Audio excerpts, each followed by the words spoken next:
Ariel Helwani has finally spoken out, and it might be the strongest indication yet regarding Ian Garry's next move. The Irish contender recently touched down in Georgia, and that detail is raising eyebrows across the MMA world. After Garry secured his win over Belal Muhammad in Qatar, he openly stated that if he ever received a welterweight title shot against Islam Makhachev, he would head straight to Georgia to train with elite judoka and wrestling specialists. This doesn't look like a casual training trip. It appears to be calculated preparation. Helwani believes this move quietly hints that the fight could already be in place for spring 2026, likely scheduled after Ramadan. He even praised the Ultimate Fighting Championship for potentially making the right matchmaking decision. With Shavkat Rakhmonov seemingly out of contention, Garry's recent victories over Belal Muhammad and Carlos Prates have pushed him to the front of the title picture. Helwani made it clear that championship opportunities shouldn't be handed out as legacy rewards. While Kamaru Usman remains a legend, Helwani believes he needs more wins before being considered again. Rising contenders like Michael Morales and Carlos Prates are also in the mix, but Garry's momentum and star power give him a major advantage. Another interesting factor is Garry's potential evolution as a fighter. He's already known for precise striking and slick movement, but incorporating Georgian wrestling expertise could transform his overall game. The Ian Garry, Islam Makhachev stuff is super interesting, and I think Ian is a very smart guy, and I kind of feel like if he's going all the way to Georgia, he's trying to tell us something. And if in fact he is trying to tell us that he is getting a title shot sometime in the spring after Ramadan, good on the UFC. I want to tip my cap to the UFC because they made the right call. Kamaru Usman should never be in consideration to fight for the belt in the year 2026, not with his record. If he wins one or two more, great, God bless, what a comeback story. But there are guys like Ian, guys like Carlos Prates, guys like Michael Morales who deserve it far more. Title shots should not be lifetime achievement awards, and I think of all of them, if Shavkat's out, and he is, Ian should be the guy. So I hope that what he is saying isn't wolf tickets or anything. I hope that he is telling us the truth, and I hope they make that fight, and I say good on everyone involved for making that fight if that is in fact the fight. Anthony Fluffy Hernandez has stirred serious conversation ahead of his upcoming showdown with Sean Strickland. Hernandez hinted that a victory could set him up for a potential clash with Khamzat Chimaev. Fluffy emphasized that his wrestling defense could present major problems for Chimaev and potentially shake up the middleweight division. While his focus remains on dominating the division, Hernandez also dropped hints about possibly retiring after this title run, leaving fans wondering whether he's planning a short but explosive peak in his career. Meanwhile, Strickland is equally confident. He has made it clear that he also wants a shot at Chimaev if he wins. Strickland believes a victory would place him firmly in title contention and could reshape his career trajectory. Strickland also spoke about his recent suspension, revealing that while it was frustrating initially, it allowed him to fully recover from injuries and return with a sharper focus. With both fighters targeting Chimaev following their matchup, the stakes for this fight couldn't be higher. I mean, the suspension was dope, man. I had a bunch of injuries, got healed up, you know. I don't get to hit cops off. I'm not going to jail too, which is nice. That's cool.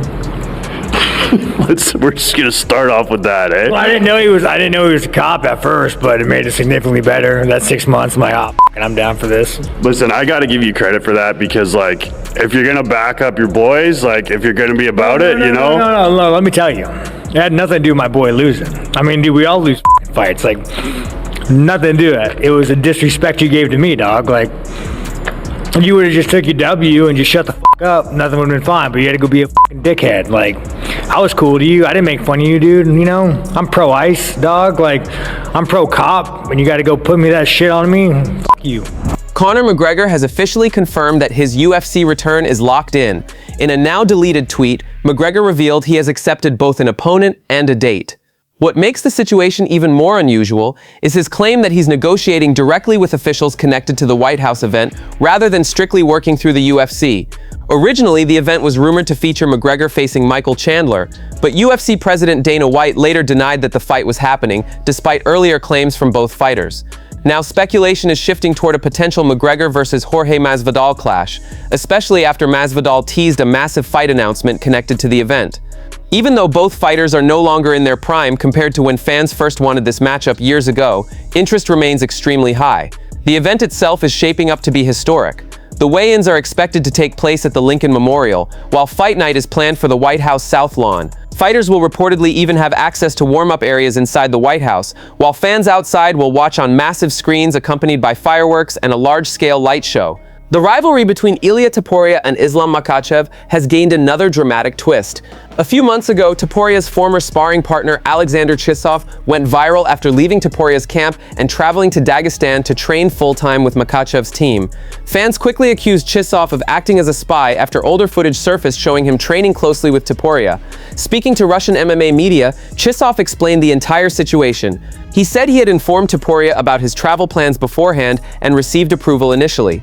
He also claimed he warned Makhachev's team about his connection to Topuria to avoid misunderstandings. Recently, I traveled to meet up with some of my old coaches in Spain and get some work in. We sparred 3 times a week and everything went as usual. Before leaving, I told Ilia where I was going, and he was okay with me stepping away from his camp for a short period. During my time with friends, one of my coaches suggested going to Dagestan to train with Islam Makhachev, who was coached by his friend and whose team has strong connections in the region. I agreed, but made it clear that Islam's team should know I was training with Topuria, so they wouldn't think I was spying. I also called Ilia to inform him and asked if he was fine with it. He said, "Okay, do whatever you want, no problem. Let me know how it goes." I trained and sparred with Islam but didn't share any secrets about Topuria. However, the next day, someone from Ilia's team reached out and said he was upset about my decision to train with Makhachev and didn't want to see me at the gym anymore. I tried to contact Ilia, but he didn't respond. I texted him, but the result was the same. Later, I noticed he unfollowed me on Instagram, so I guess it's over. Islam Makhachev recently opened up about his early struggles in sports. He admitted that he quit several disciplines before finding the right environment. Makhachev tried football, taekwondo, and sanda, but none of them provided the sense of belonging he was searching for. Everything changed when he joined Khabib Nurmagomedov's training team. Makhachev described the group as more than teammates, calling them brothers who share identical goals and push each other toward greatness. He emphasized that choosing the right team was the most important factor behind his success.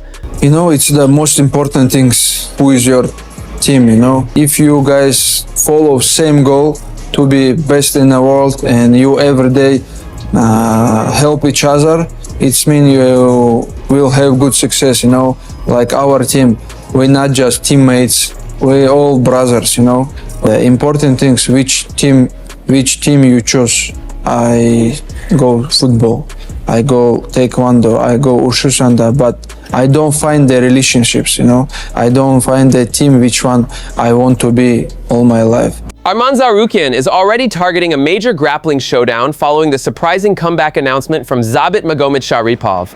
Khabib, the former UFC featherweight contender who went undefeated in 6 promotional appearances before retiring due to injuries in 2019, has now signed with ACBJJ. Although no debut date or opponent has been confirmed, the promotion expects Khabib to compete later in 2026.